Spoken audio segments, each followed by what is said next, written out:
Well, first of all, God is good. We're in a situation where this has never been done in program history, so I couldn't be more thankful for these young women, this program, this university. We're excited. This is a dream come true to coach against one of the GOATs of women's basketball, but we're not scared. We know what we do, and no one's going to predict us to win this game. So we get an opportunity to go into stores and just have a ton of confidence, be free, and be proud of what we've accomplished this year. So we're going to get back to work tomorrow, and we're going to prepare to win, and we truly believe in what we do. And we've seen them play a similar style in Tennessee, and Tennessee got them this year. So I'm sure that they'll go back to that film to try to get a game plan for us. But we feel confident about what we do, so I'm really excited for the opportunity. Coach, how tough was it to wait to see your team in that? You know it's coming, but Yeah. you wait to the last region to see it. They say the best for last. So obviously, you're sitting there and you're waiting and you're anxiously waiting to see your name pop up on that screen. But once we saw it, it was a dream come true. It's something that I've imagined for a long time. And to see it come to fruition is just, I'm so thankful to God. I'm thankful for these young women. And we have an awesome opportunity right in front of us. Did you react the way you thought you were going to when you heard your name called? Absolutely. Obviously it's UConn. So when you see UConn, it's like, man, this is the best of the best. But we slayed a giant before. And this is no different. So for us, it's about not being scared and getting prepared to go there and give them a run for their money. Coach, seeing your team's name on the big screen for Selection Sunday, does it make it feel any more real now? It's real now. You imagine this moment for a long time, and now it's a reality, and I just couldn't be more thankful. And now it's, okay, you know who you're playing, so now we get to get a game plan in place, and we go to practice tomorrow, and we're going to prepare to win. Plan for Paige Beckers. What's the plan for Paige Beckers? Yep. Well, the plan is we're going to do what we do, right? We don't change what we do, regardless of who that is we're playing. She's going to have to face the press just like anybody else, so we're going to press them for 40 minutes. We're going to play fast. We're going to shoot a ton of threes, and we got to do our best to obviously, put a good game plan in place. We know who we're playing, right? But we're not scared, and that's who this team is. They haven't feared anybody all year long. And in Wynter, it's always the dream to kind of see your name. What was it like being in that moment and seeing y'all's name out there in the bracket? It was surreal. Like y'all said, it got real whenever you saw our name up there. We know now we just got to handle business and start preparing. Yeah, I agree with Wynn. It was definitely surreal. I can't say just sitting there. It's like, no. But it was definitely a big moment for us and for Arkansas State women's basketball just to see our name on the big screen. So. Both of y'all students of the game, just how cool is it to have an opportunity to play UConn? It's really cool, actually. Of course, we're gonna make history all season. It's just another thing. So we're gonna try to go out here and make history again. So. Yeah, to be on the biggest platform there is in NCAA, it's just good to always get our name out there. And I feel like UConn should have something to worry about as well. So it ain't about the other way around. So, but that's how I feel though. It's obviously not just UConn, it's Gino too. What's he going to be like to coach against him? A dream come true. Obviously he's the best of the best. He's the GOAT of women's basketball. So, every kid that wants to be a coach, you dream of being like the Ginos, the Pat Summers, the Don Staley. So obviously it's a dream come true, but I don't care who's across from that line, I want to beat you. And that's just the mentality of us. We're a team full of underdogs, and nothing is different about this game. Your thoughts on the support of the room tonight? Everybody of living and dying with you, with every name that popped up on the screen. Just to see the support for women's basketball, it just meant the world to me. And, Jonesboro showed up and showed out in Pensacola tonight, and I think it means the world to me as well as our program.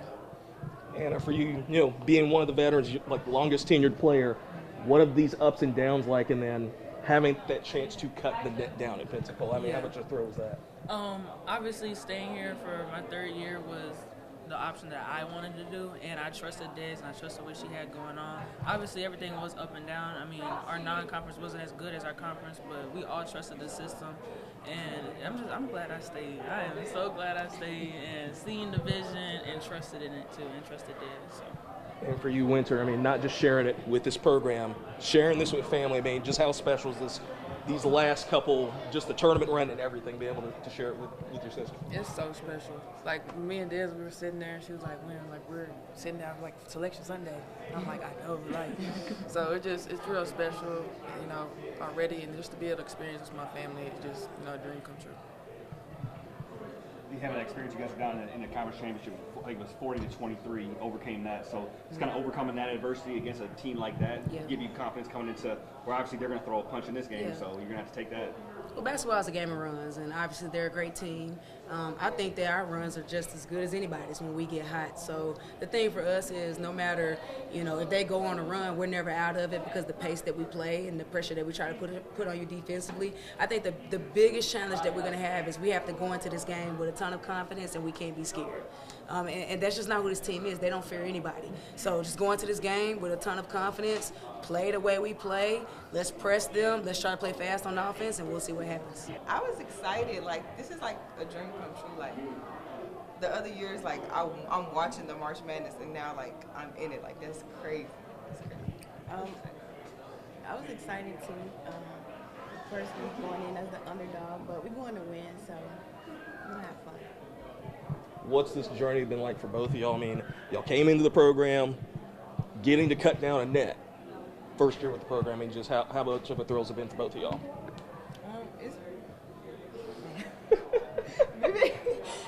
It's been fun. It's crazy because after the game, I was telling Mimi, I'm like, we really got in the portal and came and won a championship. Like, that's crazy. And, like, I literally prayed for this moment. So it's like, literally a dream come true.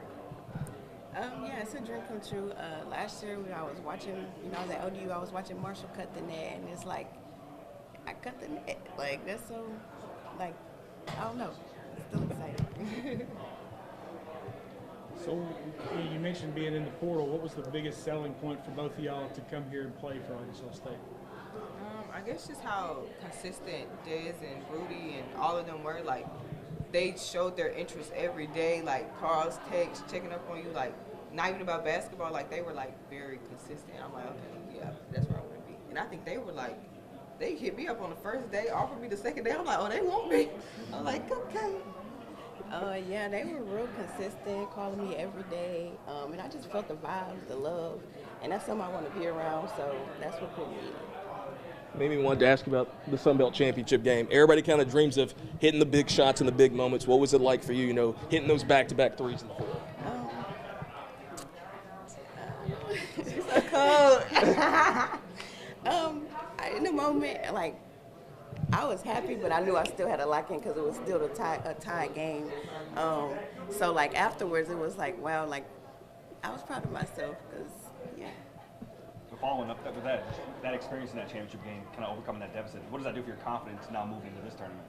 Yeah, well, the way we play, like Coach Des says, we're never out of the game, so we never got too low. We always just stayed positive and just told each other, like, we were just being positive with each other, knowing that we could come back and talking about the things we needed to do in order to do that. Yeah, you guys mentioned playing in the March Madness tournament being kind of a dream come true. Not only is that monumental personally, but how does it feel personally to be a part of the first appearance in program history? Be part of that history. It's very special. Like, both of us had